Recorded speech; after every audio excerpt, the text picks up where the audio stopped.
la omega X, que tomaba elementos, esa parte.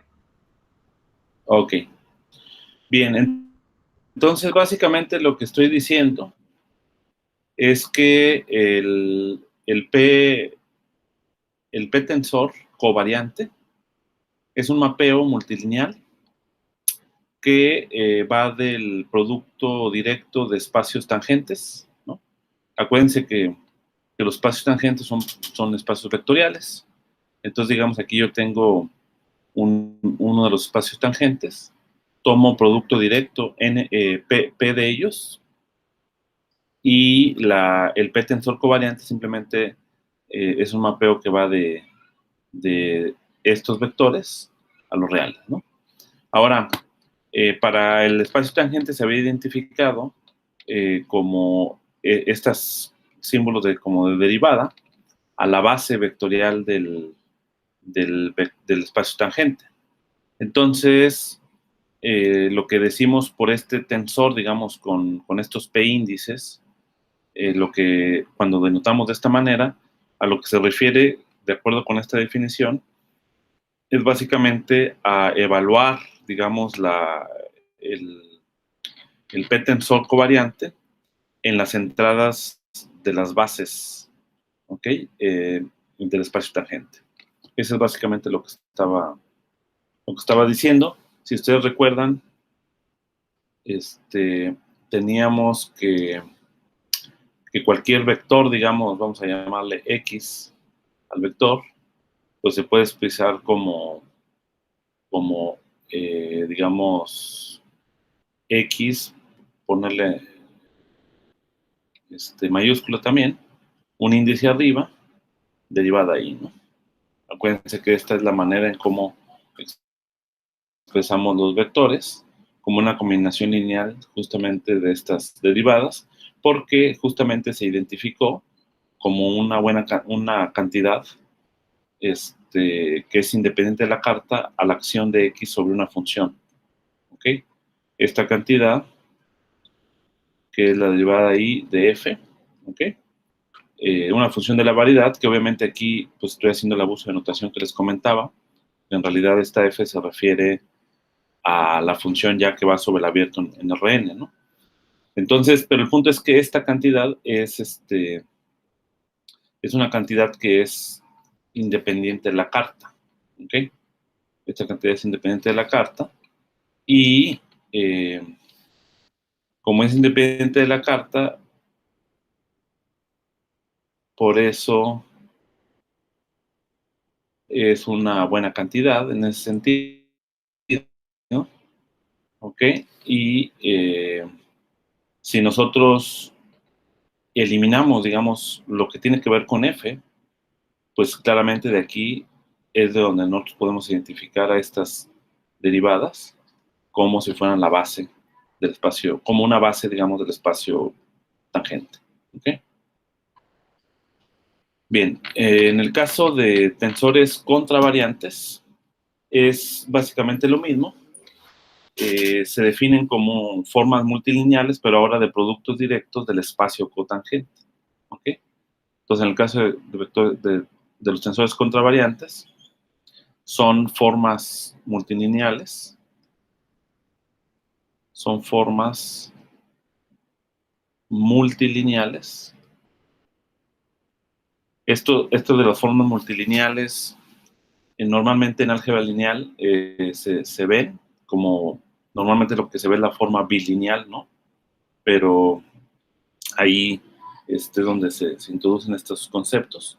Entonces, formas multilineales sobre productos directos.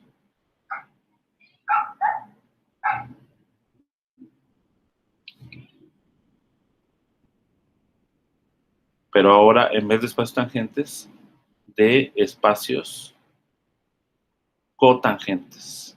¿Ok?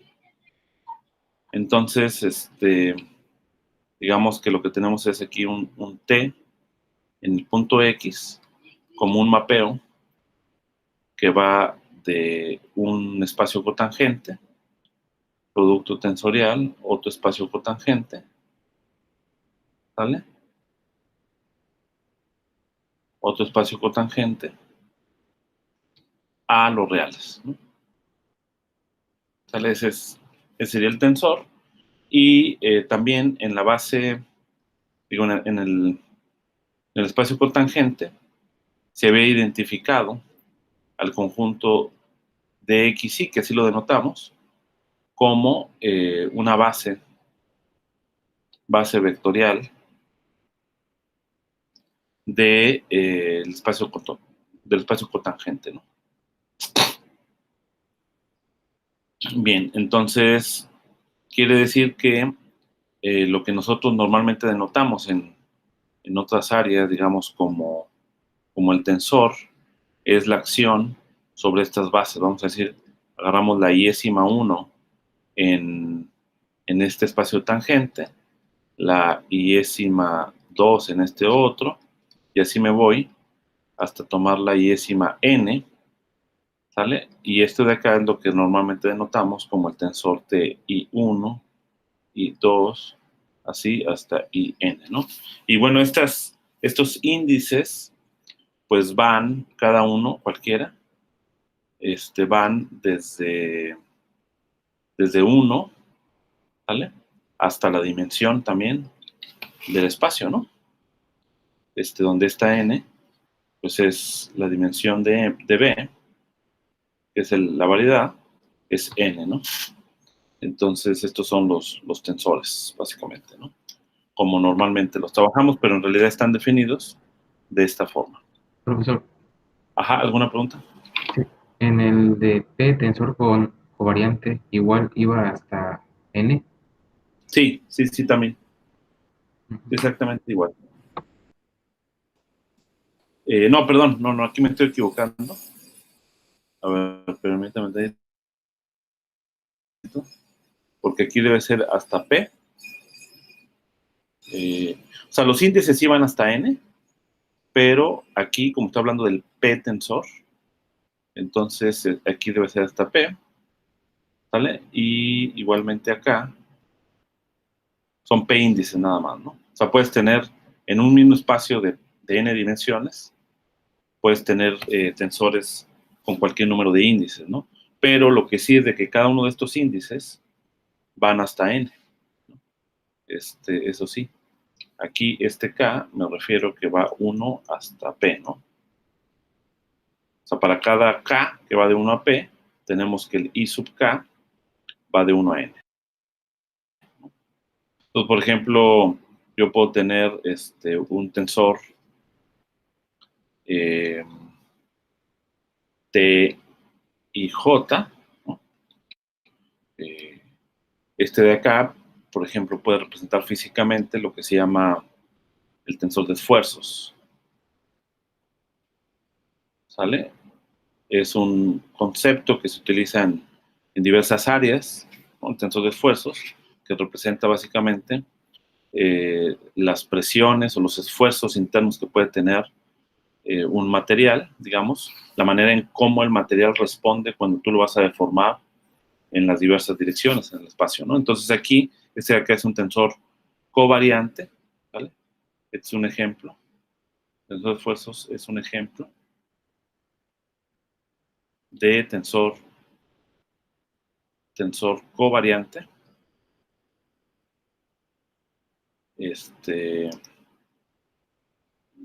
Tensor covariante.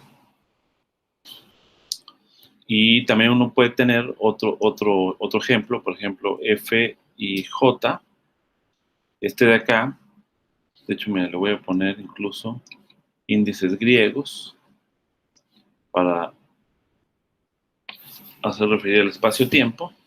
De acá sería un tensor contravariante.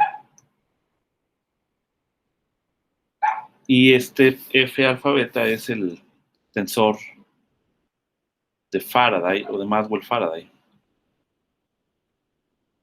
del electromagnetismo. ¿Okay? O sea, las componentes de F alfa beta contienen a los campos eléctricos y campos magnéticos, ¿no? de esta manera covariante, ¿no? Bien, entonces son dos ejemplos de tensores como normalmente los usamos en física, ¿no?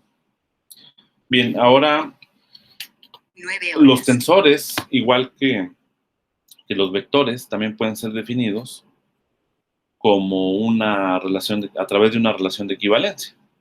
¿Ok? A través de una relación de equivalencia. Y eso es útil porque nos dice la manera en cómo los tensores de algún tipo van a transformar ante una transformación general de coordenadas, ¿no? Y bueno, antes de terminar con, antes de mencionar esa relación de equivalencia, solamente mencionar que uno también puede construir, ¿sale? También se pueden construir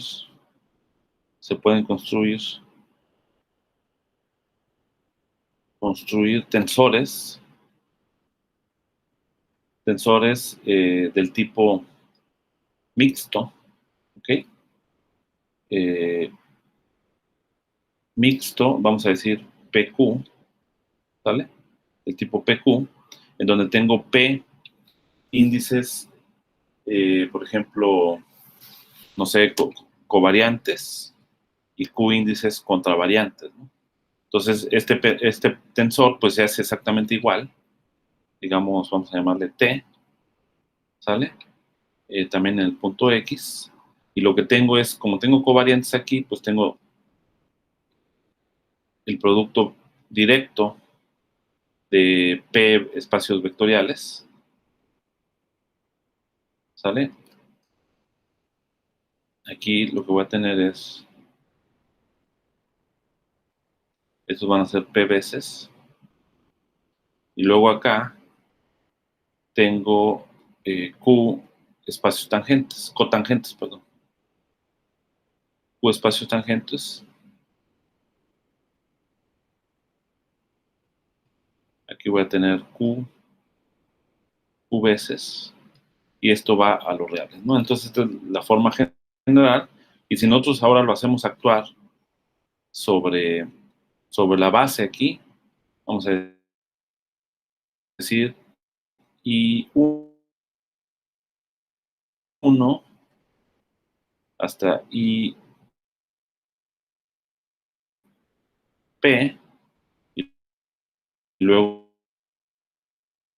en este caso, de XJ, vamos a llamarle, J1, de J2, mente así, hasta IP, y luego los índices arriba, J1, ¿no? J2, JQ, ¿no? Entonces aquí es bien importante la distinción, digamos, entre los índices arriba y abajo, ¿sale? Normalmente en otras áreas, cuando nada más hacemos alusión al espacio euclidiano, pues no hacemos distinción entre estos índices arriba y abajo, los trabajamos arriba o abajo y al final de cuentas es lo mismo, pero en otras áreas estos dos índices se pueden distinguir, ¿no? Porque claramente hacen alusión a distintos espacios vectoriales, ¿ok? Entonces hay que ser cuidadoso aquí con los índices. Y bueno, cada uno de estos índices, tanto los I's como los J's, pues corren sobre todas las dimensiones del espacio, ¿no? Digamos, si tienes un espacio de dimensión 2, pues cada uno va a ir de 1 a 2.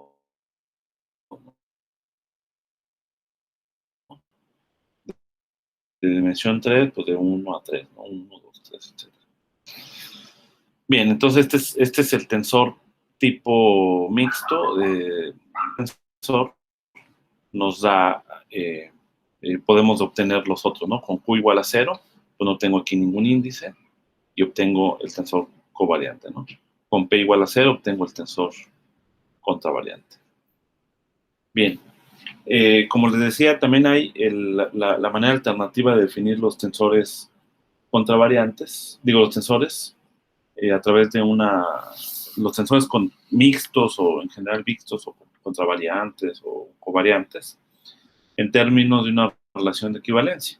Entonces, vamos a hacerlo por lo menos para uno de los casos, y ustedes fácilmente pueden ver cómo se generaliza.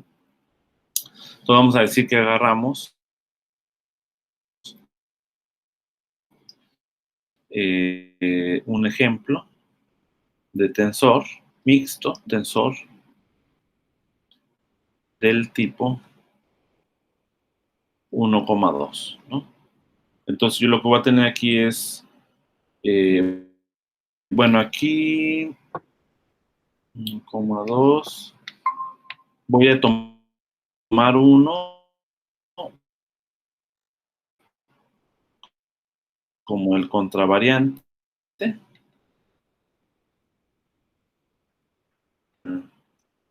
De hecho,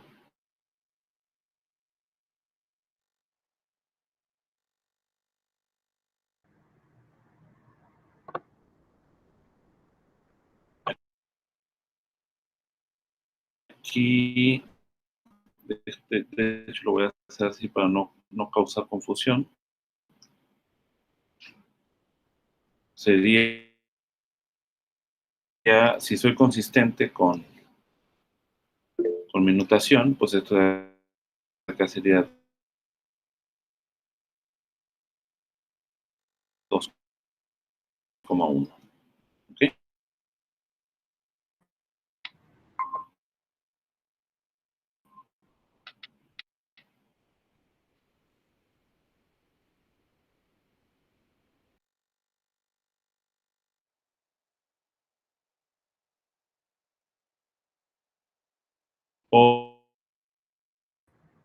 Por T en el punto X que pertenece a B, ¿no? Entonces, pues Profesor, eh, profesor, es otra vez se volvió a mostrar. el de ahí otro. Ok. ¿No me escuchan o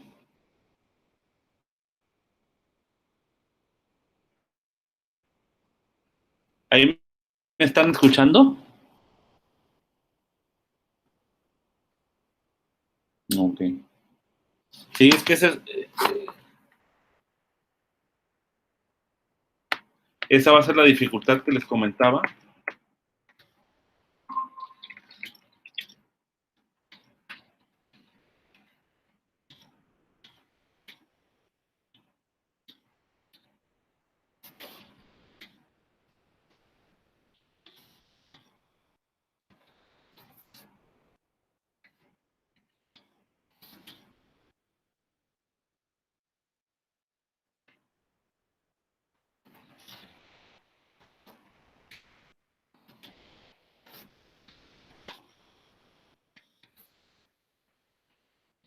Profesor, ¿me oye? Una Sí, vez, sí. una vez cuando se me atoró, una vez cuando se ¿Cómo? me atoró a mí, y creo que también se les Ajá. había atorado a mis compañeros, lo traté de checar en el video de la grabación, y también se había atorado. Sí. Es cuando todo les falla. Ok. Cuando a uno solo le falla, no. Sí se graba.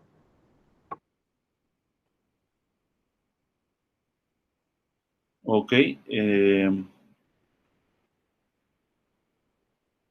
Mm,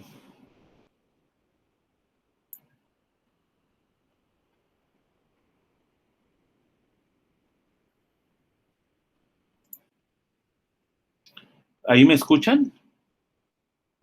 Ahí sí.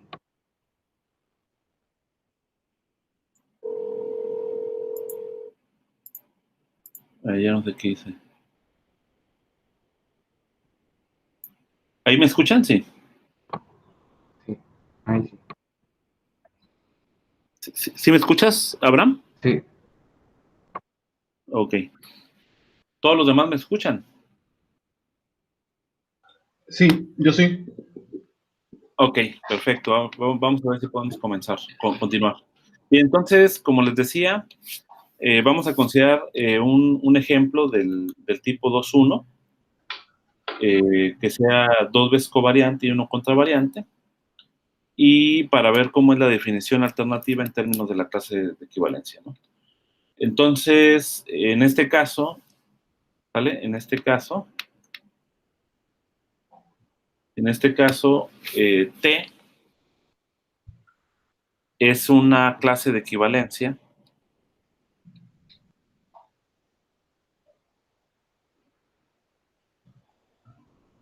de tripletes,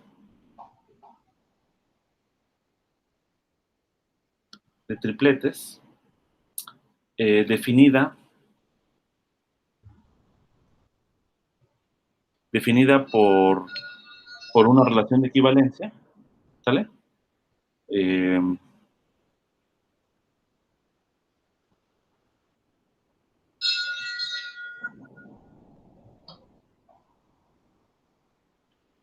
Definida por una relación de equivalencia que está dada, digamos, dada por la manera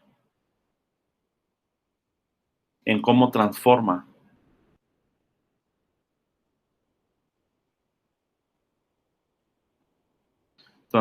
las componentes del tensor.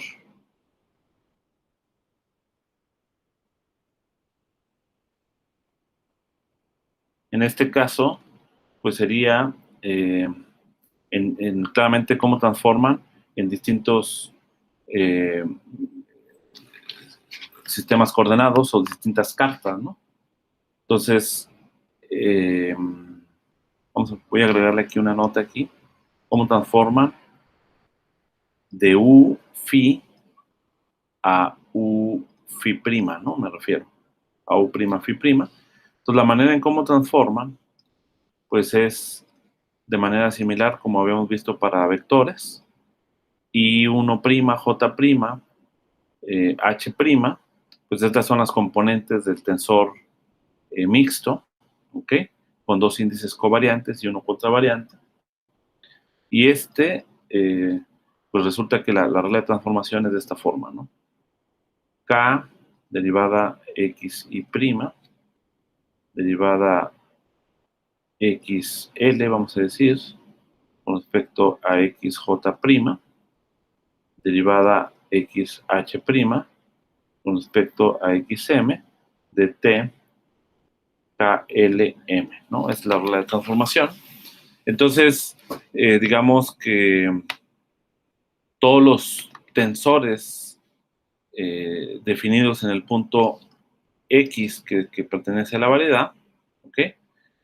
Que transforman de acuerdo con esta regla, en ese punto, cuando yo voy de esta carta a esta otra, son equivalentes, ¿no? Entonces, esa es una manera alternativa de definir el tensor, ¿no?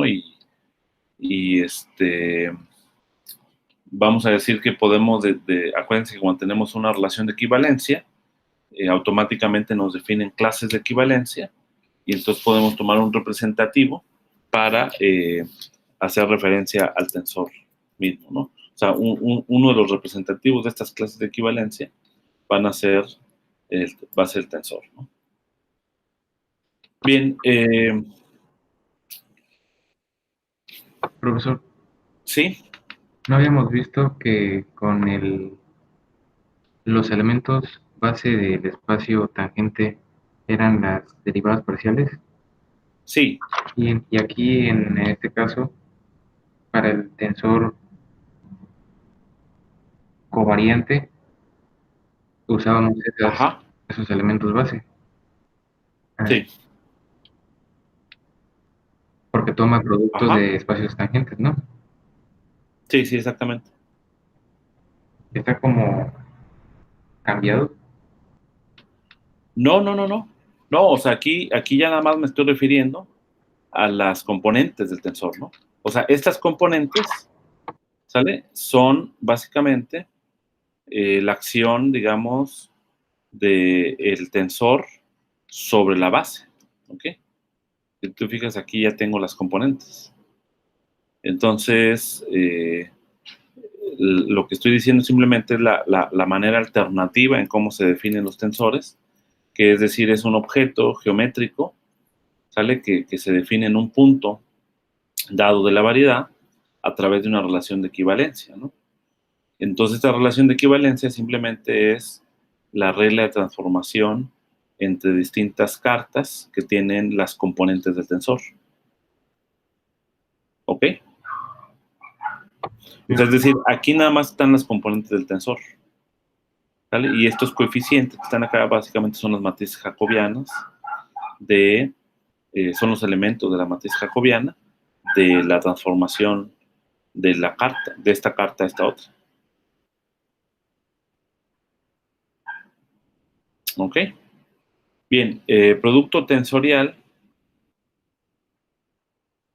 También, una vez que ya está definido, los tensores, podemos definir lo que sería el producto tensorial. Simplemente, tensorial se define como el producto directo de dos tensores. El producto directo de dos tensores. Por ejemplo, S y T, ¿no? Vamos a decir que S sea, por ejemplo, sea un P-tensor y T un Q-tensor. Entonces, el producto tensorial sale sobre la base. Como este es un P-tensor, pues quiere decir que este S tiene N, va a ser N entradas, ¿no? Por ejemplo, o sea, en otras palabras, si lo quieres definir en términos del mapeo,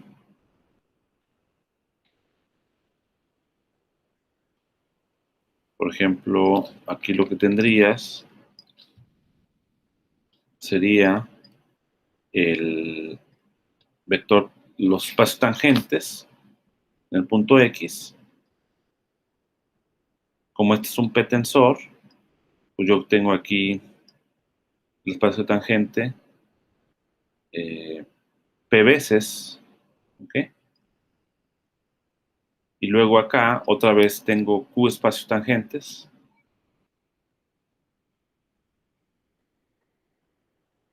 ¿Sale? Q veces. ¿Sale? Porque este bichito de aquí, este S, actúa sobre estos espacios tangentes, y este otro actúa sobre estos Q espacios tangentes, ¿no? Y esto lo manda a los reales. Entonces, ¿quién sería cómo estaría definido esto? Pues agarramos una base. Por ejemplo, aquí serían las I1, así hasta DIP, y luego acá serían las J, vamos a llamar 1, así hasta JQ.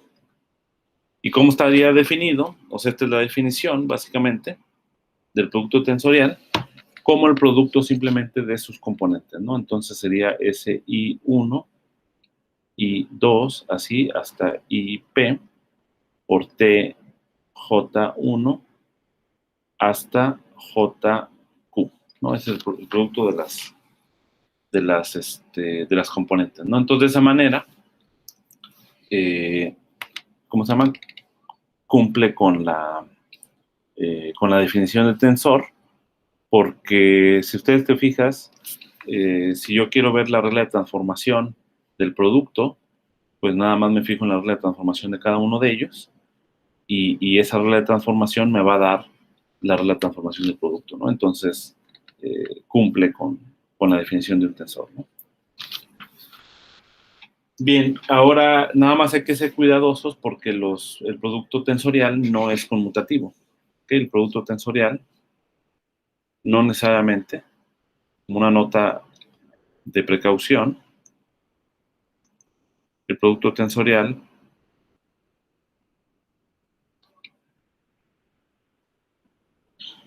no necesariamente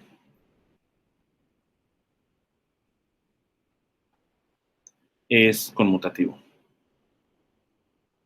La razón de que no sea conmutativo es que actúa sobre distintos espacios vectoriales, ¿ok?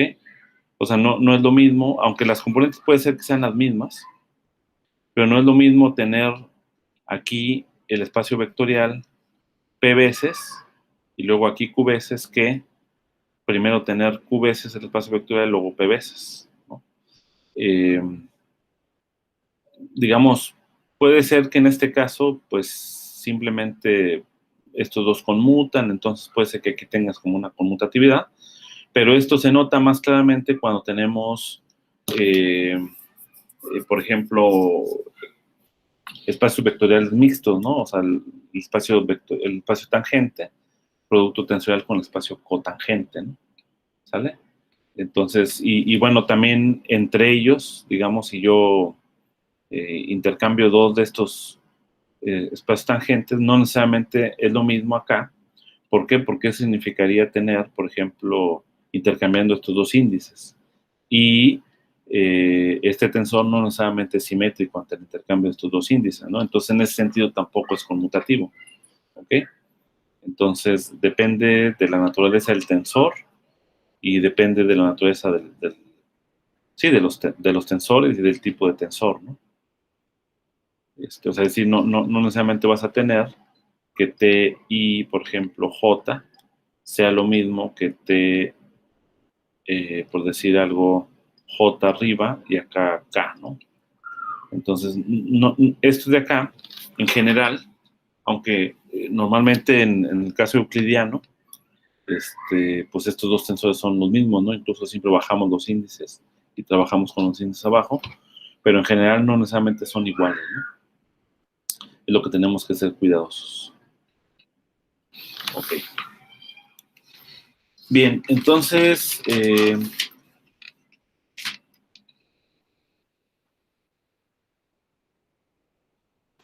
listo, ¿no? Entonces, bueno, como ya vimos las bases, ¿no? De los espacios tangentes, pues yo puedo escribir el tensor, ¿sale? De una manera,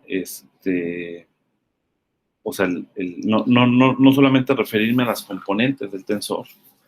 Entonces voy a llamarle a esto, vamos a llamarle aquí con azul, bueno, negro mejor. Y me voy a mover un poco. Aquí. Sería una base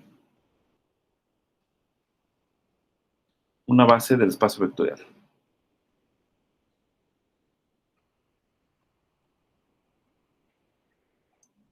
¿Ok? Entonces, una base del espacio vectorial para tensores de un tipo dado, ¿no? ¿Vale? Para tensores de un cierto tipo que nosotros demos, ¿no? ¿Ok? Para tensores de un cierto tipo, ¿no? Bien. Entonces, pues, digamos, ya que tenemos la definición, vamos a agarrar un ejemplo, ¿no? Para que sea más sencillo. Digamos, ya que tengo yo la definición de tensor, vamos a pensar aquí un tensor covariante de rango 2, ¿ok? Como ya sabemos que actúa sobre espacio vectorial. Como es de rango 2, aquí nada más tengo el producto directo de dos espacios tangentes, lo manda a los reales. Entonces, una manera de escribir este tensor como una combinación de la base, pues es aprovechándote, ¿sale? Aprovechando la identidad que me conecta,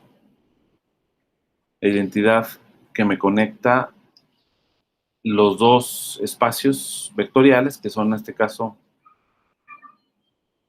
el espacio tangente y el espacio cotangente, ¿vale?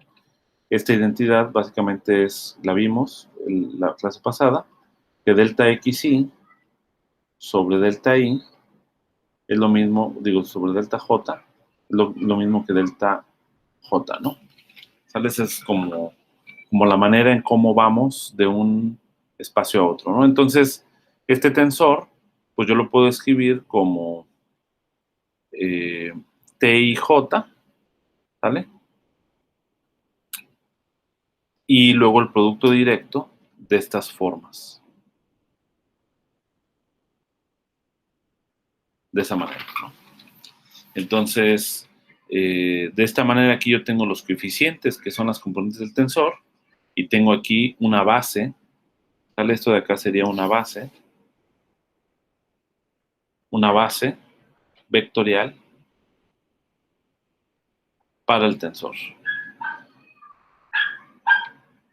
Claramente, si yo de esta expresión tomo, déjame lo pongo aquí en verde, T, acuérdense que este T, como es un vector, es un tensor covariante, en este caso de rango 2, va a actuar sobre los elementos base del espacio tangente, ¿no? Entonces aquí vamos a decir delta I, bueno, aquí como tengo IJ, vamos a llamar K, y luego delta L, ¿ok?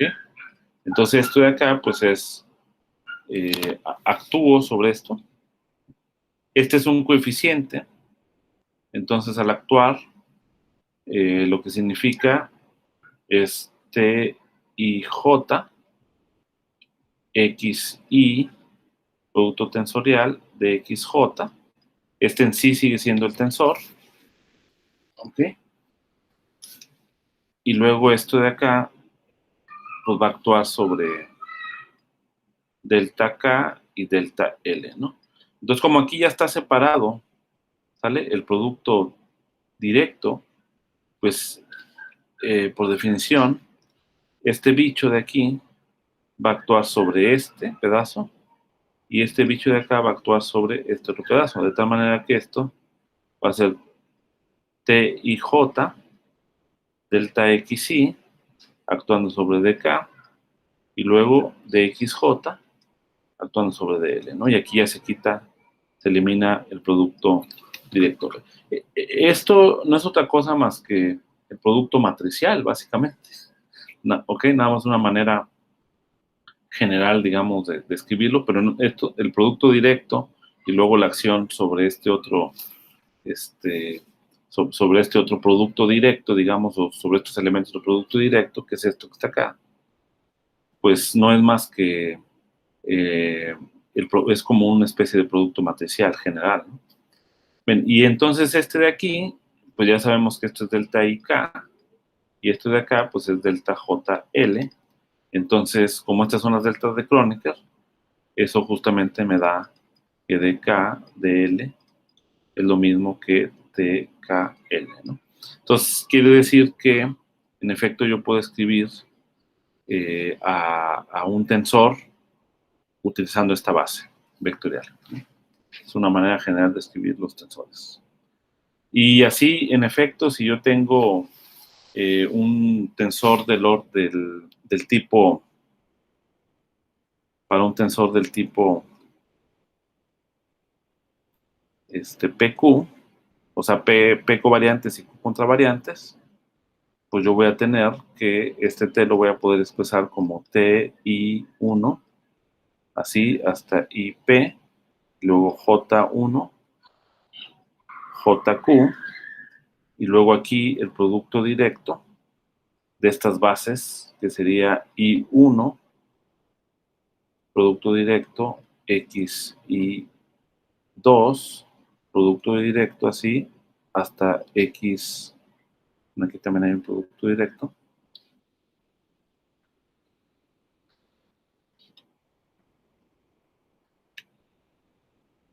¿Ok? Producto directo, XI, P, luego producto directo, derivada J1, producto directo, derivada J2, producto directo, hasta producto directo, derivada JQ. ¿Ok? Y ese es la manera general en cómo expresamos los tensores del tipo P.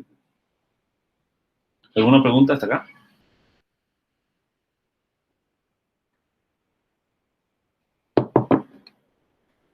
Bien, y entonces,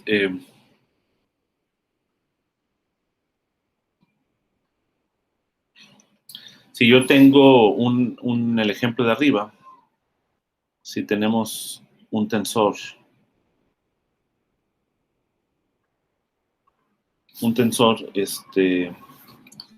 digamos, de rango 2, covariante,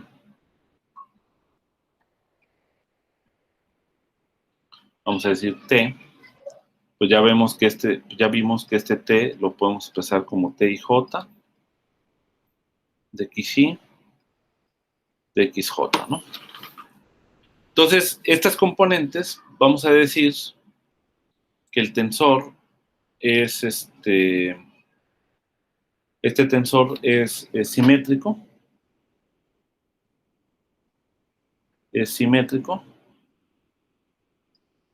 si solo si T y J es lo mismo que TJI. ¿Okay? Este tensor es antisimétrico, si solo si las componentes T y J cumplen con que esto de acá es menos TJI. ¿Okay? Y eso sería dos tensores simétricos y antisimétricos. Creo que en la tarea hay un problema respecto de esto, ¿no?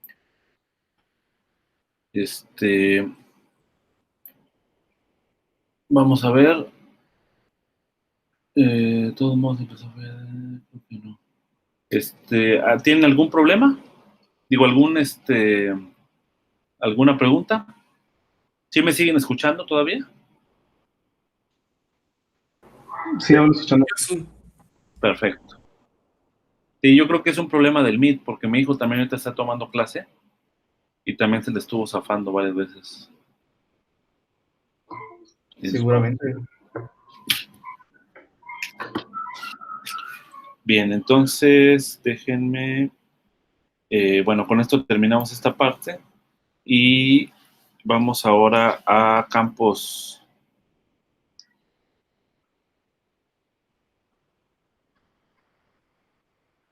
Campos tensoriales.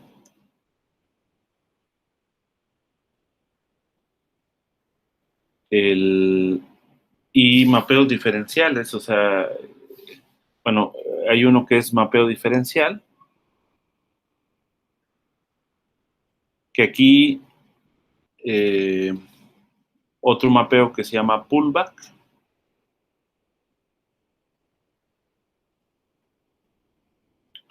y finalmente un mapeo que se llama, un concepto que se llama derivada del I. ¿Ok?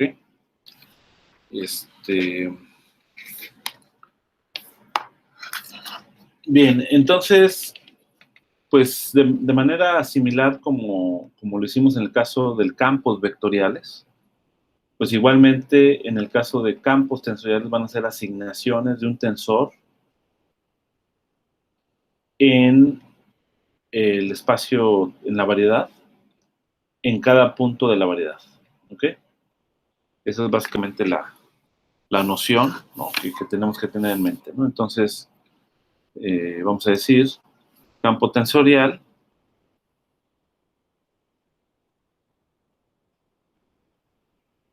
es la asignación de un tensor, es la asignación de un tensor en cada punto de la variedad. ¿Sale? Entonces, una vez que ya definimos tensor, ¿sale? Pues ahora asignamos un tensor en cada punto de la variedad. Entonces, el ejemplo, pues, era el campo vectorial, ¿no? Porque ahí, en el caso del campo vectorial, que es un ejemplo particular del campo tensorial, era mucho más sencillo imaginarlo, ¿no? Porque teníamos aquí mi variedad, ¿sale? Ok. Y entonces tenemos distintos puntos de la variedad. Obviamente, como son variedades Hausdorff, pues esto es un continuo, pues, ¿no? Entonces, en cada punto definíamos un vectorcito, ¿vale? Y bueno, depende de la naturaleza del vector, la manera en cómo vaya cambiando. Puede ser que esto de acá se vaya abriendo de esta forma, ¿sale?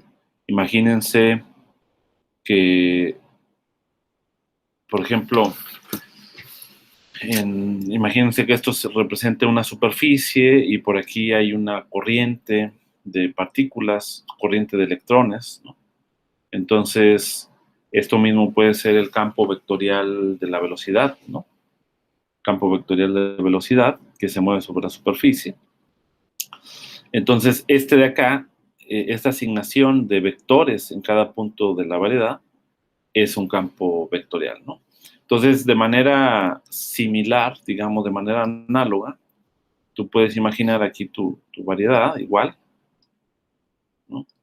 Y en cada punto, nuevamente, de la variedad, podemos definir pues ahora no los denotamos con un vectorcito,'no? Pues es simplemente en cada punto voy a definir un tensor, digamos, ¿no?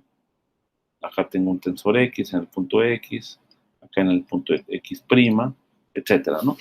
Entonces, estos tensores, las componentes de estos tensores no son las mismas en cada punto, ¿no? Y esto define el campo tensorial asociado a la variedad, ¿no?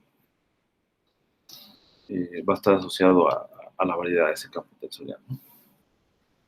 Bien, ahora, así como en el caso de funciones o en el caso de vectores, podemos decir que tenemos un campo tensorial suave sobre la variedad, si la variedad misma es suave, ¿no? O sea, la variedad tiene que ser suave, es decir, que sea C infinita, ¿ok? De clase C infinita.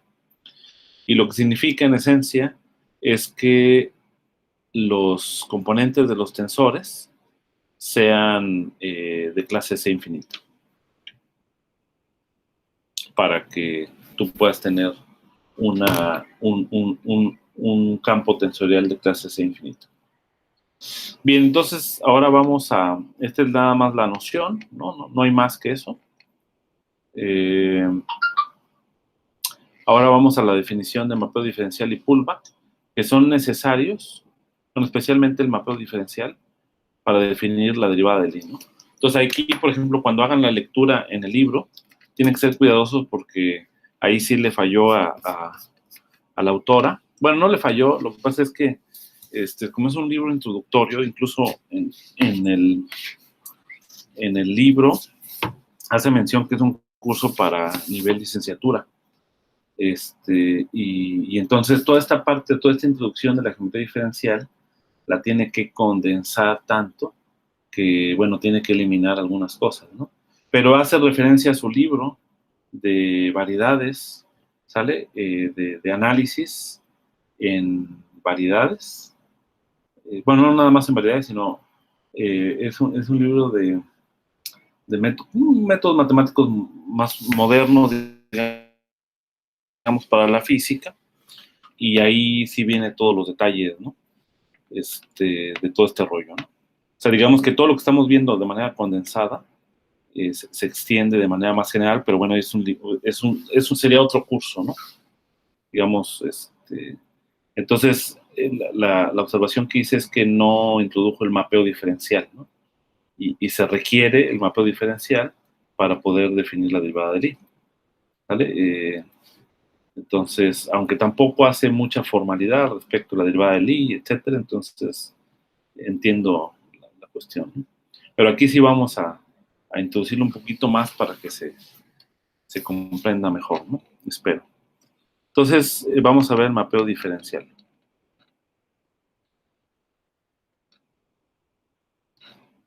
¿Vale? Entonces, sí está claro el concepto de campo tensorial, ¿verdad?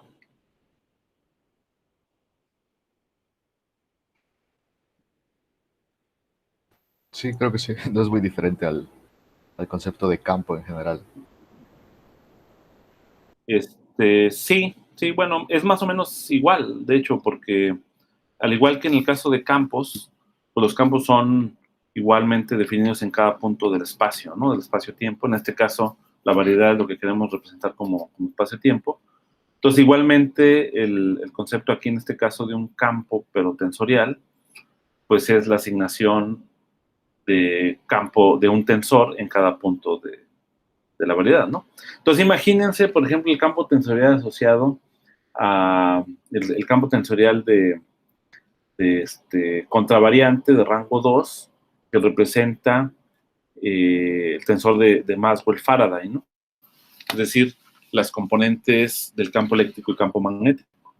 Bueno, pues eso te diría la manera en cómo este campo tensorial que contiene la información de los campos eléctricos y magnéticos se mueven, digamos, a través del espacio-tiempo, ¿no? Es decir, de qué manera se están cambiando, cómo es la dinámica que tienen estos campos eléctricos y magnéticos a través del espacio-tiempo, pero representados con el tensor de Maxwell-Faraday, ¿no? Más adelante también va a haber otros campos tensoriales asociados mismos a la variedad, una vez que dotemos a la variedad de una característica más que va a ser el tensor métrico, ¿okay? Vamos a poder asociar a la variedad un concepto geométrico de curvatura, ¿no? Y que es con el cual se van a construir las ecuaciones de Einstein.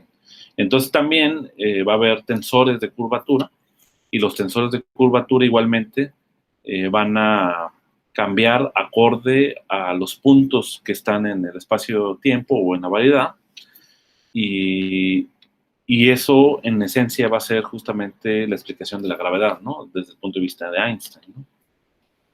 Ese va a ser el asunto. Bien, entonces, lo que tenemos, el mapeo diferencial y el pullback son mapeos inducidos cuando yo tengo un mapeo entre distintas variedades, ¿no? Entonces, el mapeo diferencial y el pullback van a ser mapeos inducidos, ¿no? Entonces, ¿de qué manera? Bueno, pues vamos a hacer una imagen para que quede mucho más claro.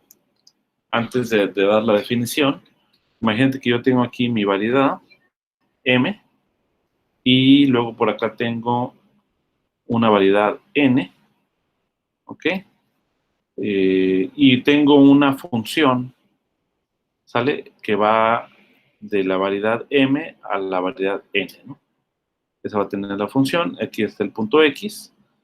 Ahora voy a,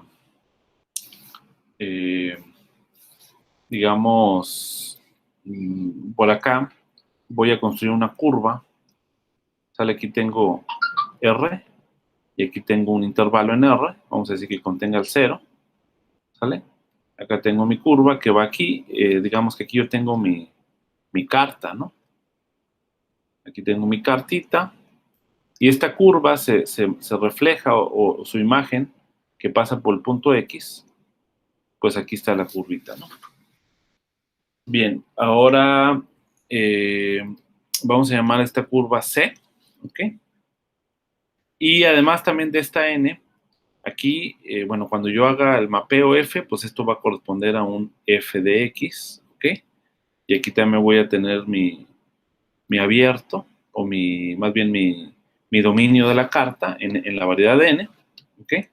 Aquí tengo mi dominio. Y con estos dos mapeos, el F y el C, ¿sale? Que van en esta dirección, este va en esta dirección, también este va en esta dirección, puedo construir un mapeo que vaya desde el intervalo, que está en los reales, que define la curva, sobre el cual toma valores la curva, y lo mande directamente a N, ¿ok? ¿Cuál sería este mapeo? Pues simplemente sería F con posición C, ¿ok? Es un mapeo que va de este intervalo, en los reales, hasta N, ¿no? Y Este mapeo, pues, es otra curva. Ajá, es la curva que se refleja en N. Y esta curvita, pues, es otra curvita aquí, ¿no? Que también toma valores aquí en X, ¿no? Ahora, ¿sabes qué? Hubiera puesto mi curvita mejor arriba. Bueno, no importa. Bien, ya sabemos que en esta curvita puedo definir un vector, ¿ok? Un vector, ¿sale? Que puedo asignar en un vector, igualmente acá. Y ese vector, pues, se obtiene solamente con la primera derivada, ¿sale? De esta, en este caso, de esta función C en el origen, ¿no? Pero ¿cómo obtengo la primera derivada? Sí, ¿sabes qué? Voy a agarrar esta y la voy a trasladar aquí arriba, a ver si puedo.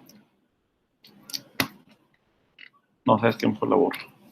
La voy a borrar y voy a ponerla aquí arriba. Aquí arribita. Ok. Este de acá dijimos que es F con posición C. Ok. También va en esta dirección.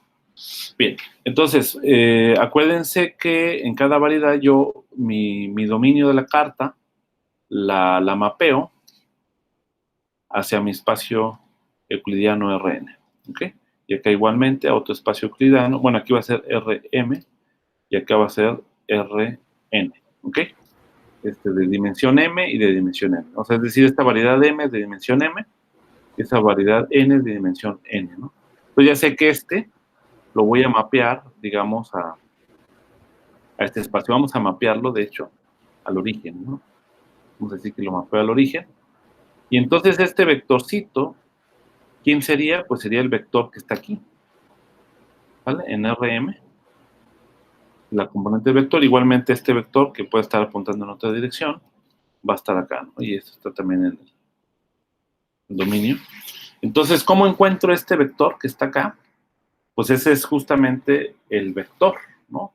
Como lo definimos, que asignamos a cada punto de la variedad, o en este punto de la variedad. Este vector, pues no es otra cosa más que, después de hacer este mapeo, de aquí para acá, ¿sale? Utilizando el phi, podemos construir este otro mapeo. ¿Cómo lo construyo? Pues como phi con posición C, porque este va en esta dirección, ¿sale? Phi con posición C, y entonces este vector no es otra cosa más que phi con posición C, la primera derivada evaluada en 0.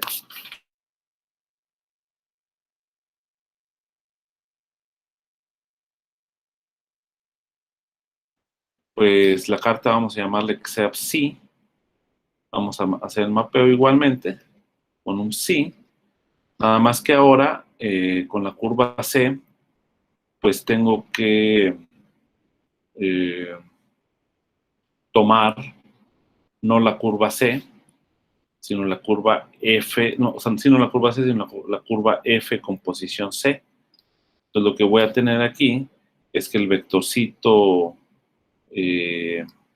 vamos a llamarle U de psi, pues en este caso va a ser psi con posición F con posición C, ¿ok? Y primado, ¿vale? Evaluado en 0, ¿no? Este de acá ya es un vector que está en Rn, igualmente este es un vector que está en Rm. Bien, entonces el mapeo diferencial básicamente va a ser este vectorcito, ¿ok? O sea, en otras palabras, si este vector yo le voy a llamar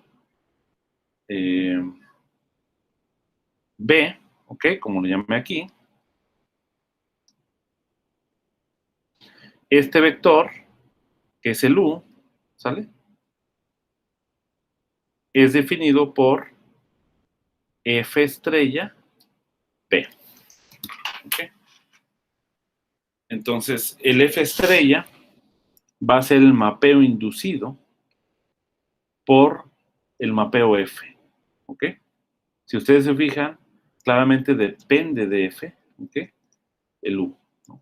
Entonces, este simplemente es una anotación, F sub estrella, y eso es lo que se llama el mapeo diferencial. Entonces, vamos a definirlo. O sea, esta es la noción, básicamente, geométrica.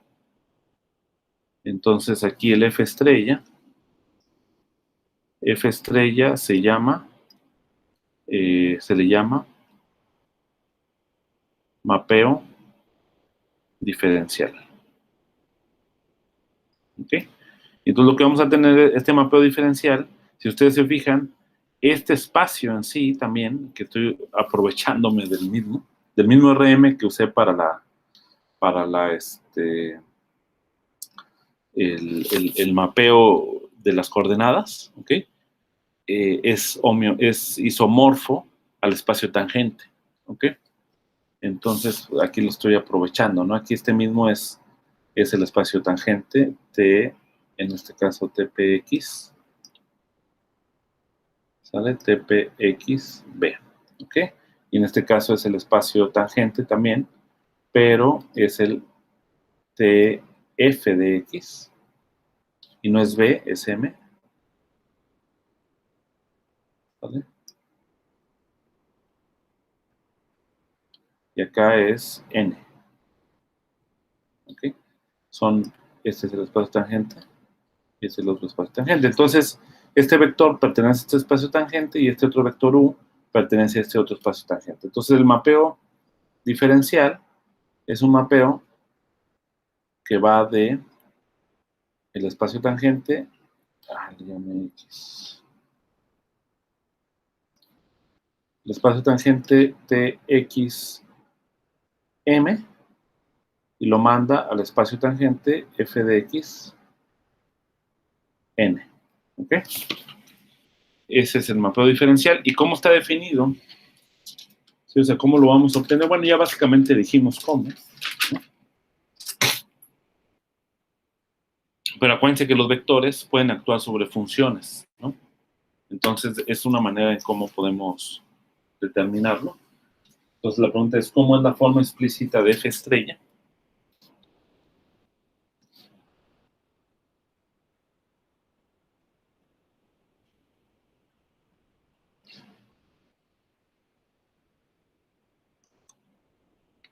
De F estrella.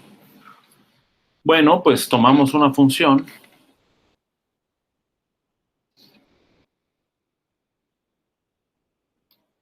Tomamos una función, vamos a llamarle F como el espacio de funciones, pero en N, ¿ok? De la variedad de N, ¿sale? Entonces, digamos, acuérdense, aquí tenemos nuestra variedad M, acá tenemos nuestra variedad N, y aquí tengo la función F, y ahora voy a tomar una función de N en los reales, ¿ok? Que va a ser G. Entonces, de tal manera que de M a los reales voy a tener G composición F, ¿ok? Bien, ahora ya sabemos que un vector en TXM actúa sobre funciones, ¿no? Entonces, esta G composición F es una función, ¿sale? Este de aquí es una función de M, ¿ok? De la variedad. Entonces, lo que voy a tener es lo siguiente, que el vector B, que pertenece a TPM, yo lo puedo actuar, ¿vale? SB sobre G composición F, ¿ok? Porque ya sabemos que actúa como sobre funciones, ¿no? Como lo vimos la vez pasada. O sea, acuérdense que B, bueno, ahorita lo checamos. Entonces, G composición F. Entonces, la definición básicamente, en términos así matemáticos, pues va a ser la siguiente. F estrella, ¿sale? Que actúa, ya vimos, X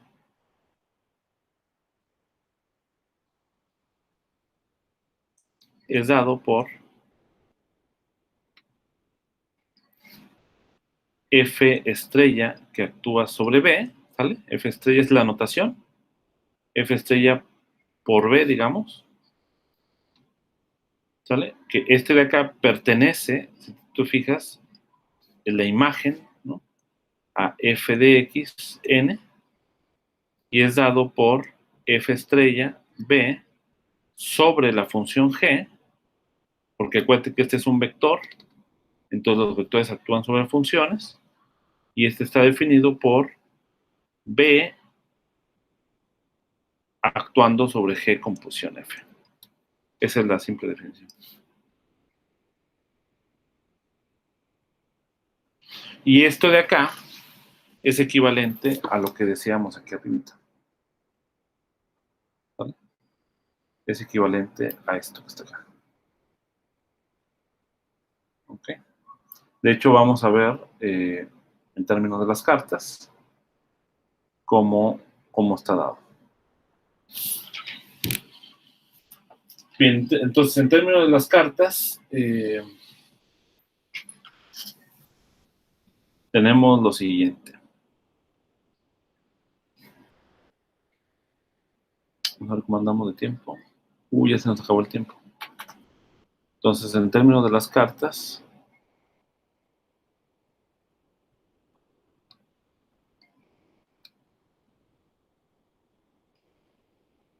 U phi y B psi, ¿sale? U phi y B psi, este de acá sobre M y esta sobre N, es como sigue, ¿no? Bien, entonces, pues, ¿quién sería BG phi? Pues, acuérdense que, digamos, yo tengo aquí mi variedad de M, tengo aquí mi variedad N y tengo aquí R. ¿Okay? Entonces yo tengo aquí mi F y tengo aquí G. ¿Okay? Entonces ya sabemos que tenemos que bajar a RM, ¿vale? Aquí esta cartita, la bajamos aquí al abierto y aquí construimos bueno, aquí déjenme bajar a este otro,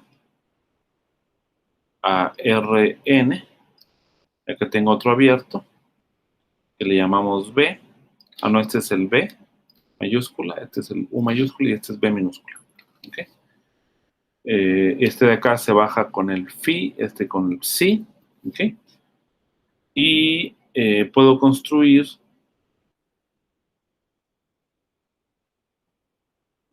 F, puedo construir, por ejemplo, aquí G composición, o sea, G composición phi inverso, hacia acá, G composición phi inverso, y esta es nuestra G psi, ¿no? Que ya habíamos definido. Y aquí podemos construir, por ejemplo, de aquí a acá, ¿sale? Se puede construir también un mapeo, si queremos, por ejemplo, que sería psi inverso, perdón, psi, composición F, composición phi inverso, ¿sale?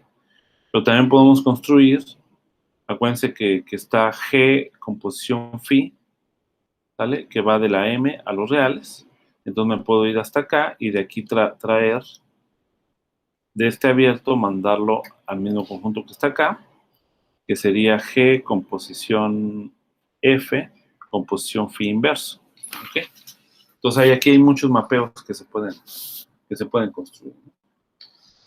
Pero esta de acá es justamente G, composición F, phi, ¿no? O sea, ese es el tipo de esta función, pero con la composición de G con phi, con F, ¿no?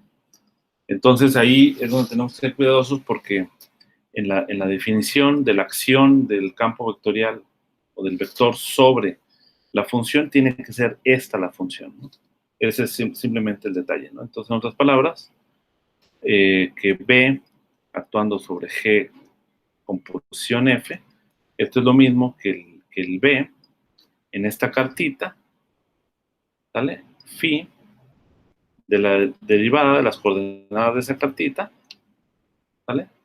Actuando sobre esta función, G composición F de phi, ¿ok? Y esta de aquí es justamente el mapeo diferencial, ¿no? Ahora, lo podemos relacionar con el hecho de que F estrella B, pues este de acá, vamos a ver, este es otro vector, pero un vector de t f de x. Ahorita ya casi acabo, denme nada más 3 minutos. Este es n, ¿ok? Entonces, como es de esta forma, pues quiere decir que w yo lo puedo expresar como w sobre g.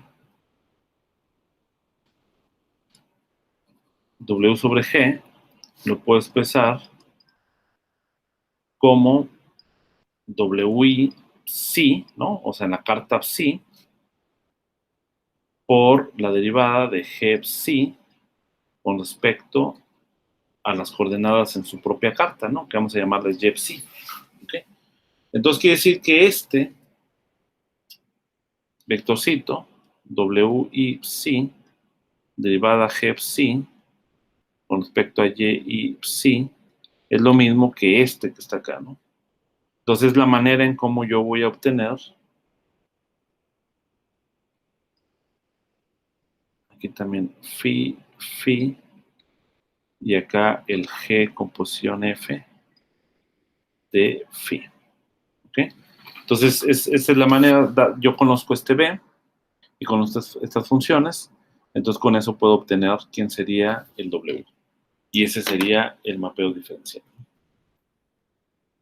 El ejemplo más sencillo es tomar que la g sea, aquí voy a hacer abuso de notación, ignoramos ya todo lo que es phi, ¿no? Entonces esto sin psi ni phi, pues sería, ni tampoco esto es phi, sería simplemente wi derivada g con respecto a y igual a bi derivada, bueno, aquí sí tiene que ser g composición f con respecto a xy. Obviamente ya sobreentendemos quiénes son estas funciones, ¿no? Porque estoy haciendo el abuso de notación.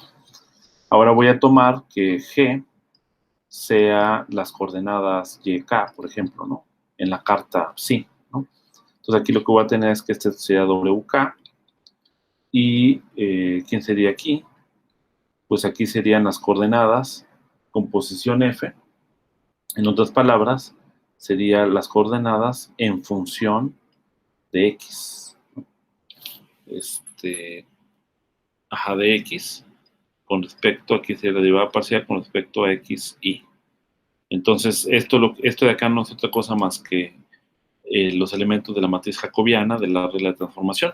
Entonces, lo que está haciendo, en este caso particular, digamos, el mapeo diferencial, es simplemente viendo cómo se transforma el vector en distintas variedades, ¿no? O sea, cómo se identifica un vector en una variedad con otra cuando yo identifico las variedades, o al menos regiones de las variedades, con un mapeo, que en este caso es la función f. ¿Ok? Bien, entonces, pues aquí lo vamos a dejar y nada más se les deja como tarea opcional, si quieren, como una tareita opcional, para hacer ejercicio, probar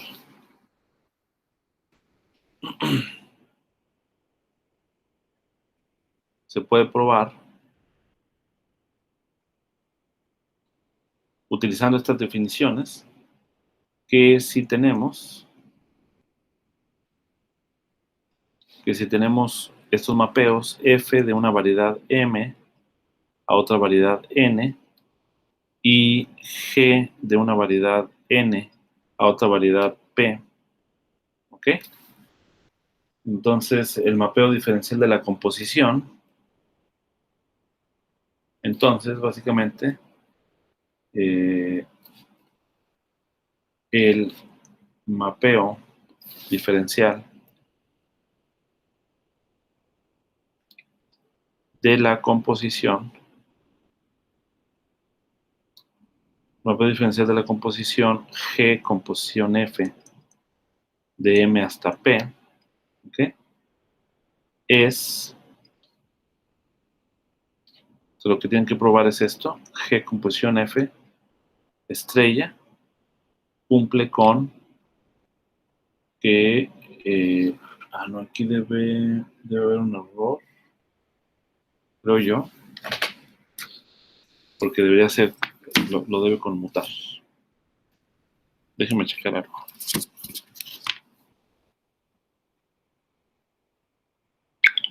Ok.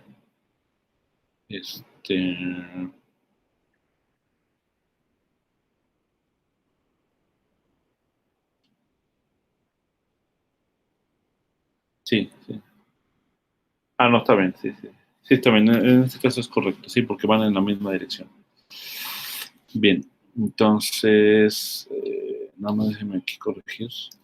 Sería F estrella, esto de acá es G estrella, composición, F estrella, ¿no? Esto es lo que tienen que verificar.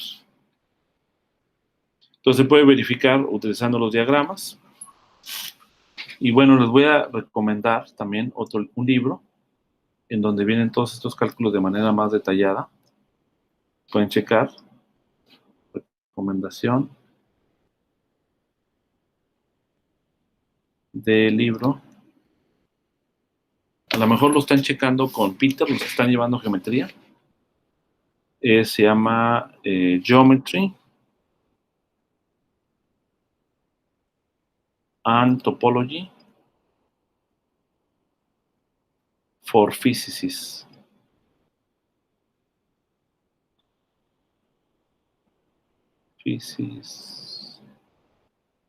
A ver, ¿cómo es Physicist? Physicist, creo que por ahí va una... No me estoy equivocando aquí. Physicist. ¿Así? Physicist de Nakahara. Es el autor, ¿no? Déjenme checar exactamente.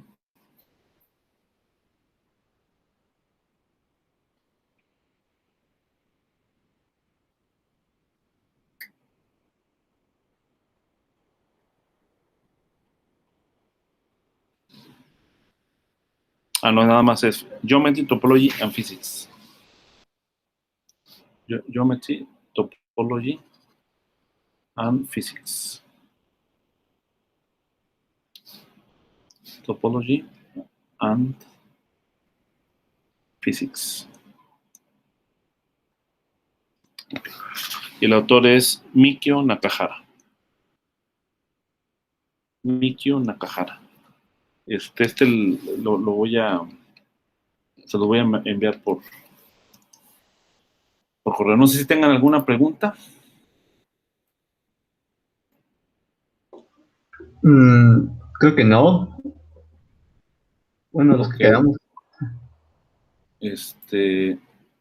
Francisco, Abraham y Jesús ¿tienen otra clase ahorita? Sí. Sí. Perfecto. Bien, entonces, pues yo creo que ahí le dejamos. No avancé hasta donde yo quería, pero bueno, vamos a tener que extender un poquito más la tarea todavía, porque sí se está tardando en llegar. Y Sí. pero de cualquier manera les recomiendo que estén haciendo también la lectura de la unidad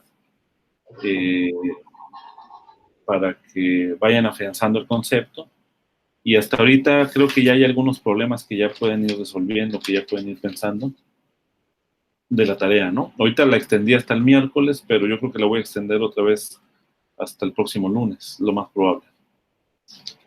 Sí, está bien. Eso me parece bien. Sí, porque de hecho me faltaron 2 páginas para llegar al término, que es lo que quería. Me faltó el concepto de pullback y de derivada de Lie.